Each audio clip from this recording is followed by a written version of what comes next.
반갑습니다. 12월 17일 수요일입니다. 오늘 저에게 주신 하나님 말씀은 구약성경 여호수아서 20장 1절에서 6절까지 말씀입니다. 여호수아서 20장 1절에서 6절까지의 말씀을 읽어드리겠습니다. 여호와께서 여호수아에게 말씀하여 이르시되 이스라엘 자손에게 말하여 이르기를 내가 모세를 통하여 너희에게 말한 도피 성들을 너희를 위해 정하여 부지 중에 실수로 사람을 죽인 자를 그리로 도망하게 하라. 이는 너희를 위해 피의 보복자를 피할 곳이니라.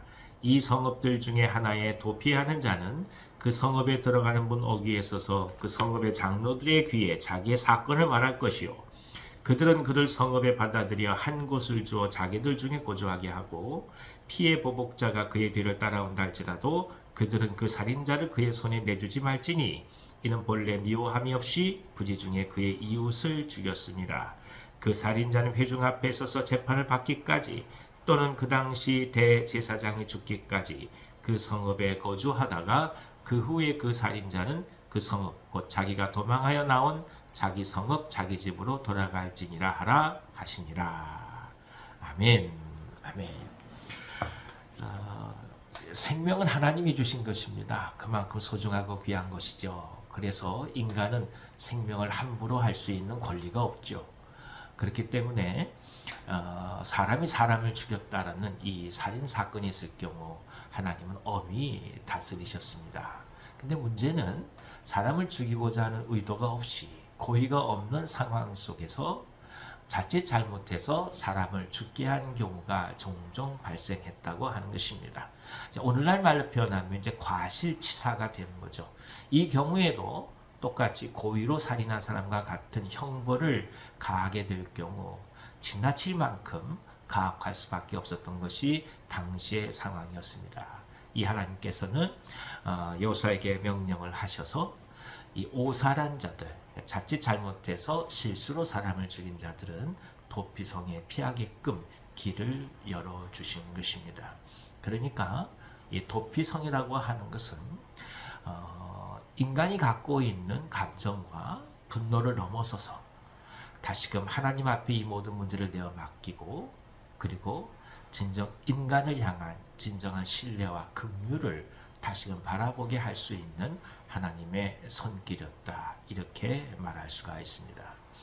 하지만 이 도피성에 들어간 이 오살자들이 아무런 과정도 없이 도피성에서 구할 수 있는 것은 아닙니다. 장로들에게 얘기를 해야 되고 허락을 받아야 되고 그리고 재판을 받을 때까지 거할 수밖에 없었던 것입니다. 그러니까 이게 일시적인 거주인 것이죠.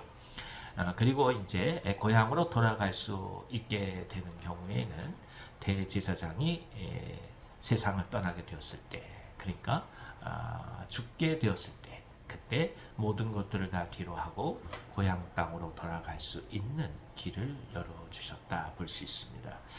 자, 우리는 여기서 중요한 것을 보게 되는데 대제사장의 죽음과 오살자들이 고향을 돌아갈 수 있는 그 근거 이유가 무엇이냐 하는 이제 물음입니다. 대제사장의 죽음을 성경은 분명하게 적시하고 있지 않지만 바로 오살자들을 비롯한 이 죄인들이 갖고 있는 죄가 일시적으로 성량될 수 있는 중요한 하나님의 손길로 보고 있다는 것입니다. 쉽게 말하면 대제사장의 죽음을 통해서 죄들을 함께 성량해 가는 모습이라고 볼 수 있었던 것이죠. 따라서 대제사장이 죽게 된 이후에 오살자들은 비로소 자유인이 되어서 이제 모든 죄책들을 다 떨궈버리고 고향 땅으로 돌아갈 수 있게 되었다는 것입니다. 우리는 이 대제사장의 죽음을 통해 또 한번 진정한 대제사장으로서의 예수 그리스도의 오심과 십자가에서의 죽으심을 또 한번 깊이 유비적으로 생각해 볼 수밖에 없습니다. 오늘 존재한 우리 모두들은 결국 죄성을 타고난 존재들이요 죽을 수밖에 없는 원죄를 끌어안고 살아가는 사람들입니다. 우리 중에 선하다고 얘기하신 사람이 과연 누가 있겠습니까? 모두가 다 죄인인 것이고 하나님 앞에 고개를 들 수 없는 존재인 것이죠. 그럼에도 불구하고 예수 그리스도의 십자가에서의 죽으심을 통해서 우리가 비록 죄인이라 하나 하나님의 은혜로 말미암아 고향으로 갈 수 있는 길이 열려진 것입니다. 어쩌면 오늘 우리는 현실 속에서 고향으로 떠나가는 연습의 삶을 하고 있다고도 볼 수가 있는 것이죠. 아니, 신앙생활을 통해서 또 교회 생활을 통해서 하나님 나라, 우리의 고향의 그 아름다움을 미리 맛보고 체험하는 것이라고도 볼 수가 있는 것입니다. 다시 말씀드리면 자유와 기쁨, 죄 용서함은 반드시 누군가가 죽어야 하는, 피가 흐를 수밖에 없는 고통의 과정 수반했다고 하는 것을 우리는 언제나 깊이 기억해야만 합니다. 예수 그리스도의 죽으심이 우리로 하여금 고향으로 갈 수 있는 길을 열어주셨듯이 우리 또한 그 사명을 받고 이 땅을 살아가는 사람이라고 할 수 있습니다. 누군가를 살리기 위하여, 누군가의 생명을 전하기 위하여 우리 또한 고통스러운, 마치 정신적인 죽음과도 같은 아픔을 겪을 수도 있을 것입니다. 하지만 그런 과정을 겪고 나가면서 그 누군가를 살릴 수 있다는 희망을 바라보며 오늘 우리는 이 삶을 살아가는 것 아니겠습니까? 그 마음으로 선교사님들이 이 땅에 오셨고 이 땅에서 순교하시면서 하나님 나라를 전한 거 아니겠습니까? 그렇습니다. 생명을 얻게 하기 위한 죽음의 대가가 따른다는 것을 기억하면서 그 은혜인 하나님의 놀라운 사랑을 또 한번 깊이 바라보고 동시에 우리 또한 그런 삶을 살아나가는 것을 두려워하지는 않으면서 오늘 복음을 담대히 전하가는 아름다운 역사가 가득하기를 기원합니다. 예수님이 그렇게 살아가셨기에 우리는 그 삶을 따라가는 사람들 아니겠습니까? 성령께서 오늘 저희 가운데 귀한 은혜 주셔서 담대하게 하게 도우시고 또 주님의 깊은 은혜를 사모하면서 우리 또한 그 은혜를 나눠가는 소중한 일이 가득할 수 있도록 간절히 기도하는 하루가 되기를 원합니다. 기도하겠습니다. 하나님 아버지, 믿음 속에서 주님의 나라를 바라봅니다. 대제사장의 죽음이 진정 도피성에 도피했던 모든 오살자들이 고향으로 돌아갈 수 있는 길을 열었음을 가르쳐 주셨으니 감사합니다.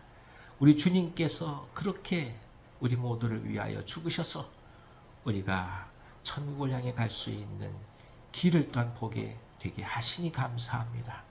이를 깊이 생각하고 묵상해 가면서 우리 또한 그렇게 이 세상을 향하여 사람을 살려가는 일 가운데 최선을 다해 갈 수 있도록 힘을 주시고 용기를 더하여 주시옵소서.